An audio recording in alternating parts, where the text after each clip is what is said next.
গুপ্তাঙ্গ স্থানগুলি ঢেকে নাও। আল্লাহ নবীর সাহাবা হযরত আব্দুল্লাহ রাদিয়াল্লাহু আনহু ওই চাদরটা দু টুকরা করে নিয়েছিলেন।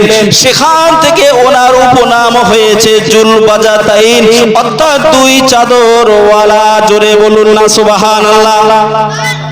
তিনি এমন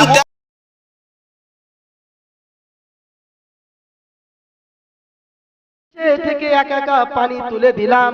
আমিনা বর্ণনা করে, ও আমার আব্বা আব্দুল মুত্তালিব, শুনে রাখুন, জেনে রাখুন, আমার পেটে যেখান থেকে সন্তান এসেছে সেখান থেকে আমার সাথে কিছু না কিছু অলৌকিক ঘটনা ঘটতেই থাকছে। একটু জোরে বলি। আল্লাহর নবী যখন জন্ম নিলেন, তায়েফ থেকে কিছু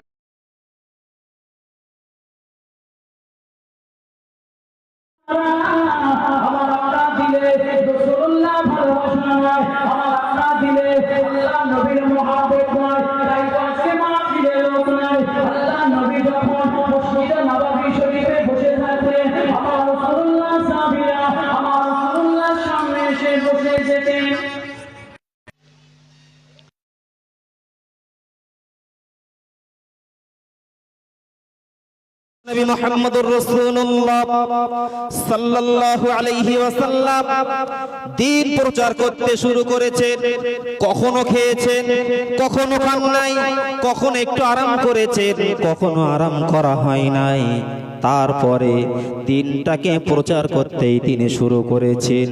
আল্লাহর দেওয়া হুকুম যথারীতি তিনি পালন করতে আছেন। তৎকালীন সময়ে কুফফারে কুরাইশের দল, মক্কার বড় বড় শয়তানের দলেরা আমার বিশ্ব নবীর চাচা কিংবা দাদার চাচার কাছে সে বলছে, আবু তালেব,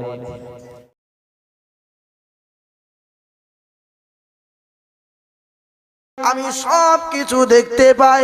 মহান আল্লাহ কোরআন শরীফের সূরাতুশ শুআরার 218 নম্বর আয়াতে আমার আপনার নবীকে ডাক দিয়ে বললেন, আল্লাযী ইয়ারাকা হিনা তাকুম।